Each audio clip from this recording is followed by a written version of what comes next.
course I'll give way. And I add my voice to welcome him to his role. I think he will do a good job. Here's what's worrying me. Yes, we want work to pay, but we also want work to be available. There are lots of vacancies in the labour market, but there's also labour shortages. There are lots of people, as we've heard today, who are economically inactive, many of them because they're on the NHS waiting list. Now, as my Chief Secretary will know, part of this levy, in the first part, was to fund the catch-up programme. Now, I was in my local hospital on Friday, seeing how we're getting on with the catch-up programme. We are still waiting for news of our elective hub at the Royal Hampshire Hospital in Winchester, which would help with that catch-up to get people back into the workplace, back into the workforce. Is that affected by me voting for this repeal today?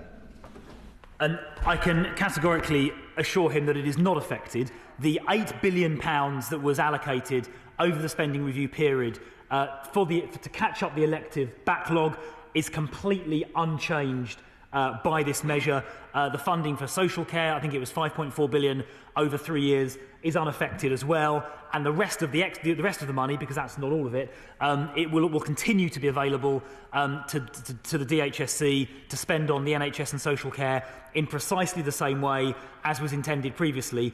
As a result of this measure, cancelling or repealing the Health and Social Care Levy Act 2021, not a single penny less will go to social care, to the NHS, or in particular, the elective programme he referred to.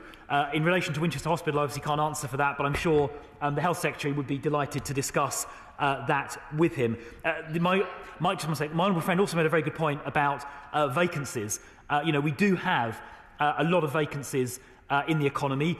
So earlier this year, for the first time in history, I believe, there were more vacancies than there were people in unemployment. And I think if we're keen to tackle poverty, to help people to a more prosperous future, then getting them off benefits into work is clearly the answer to that question.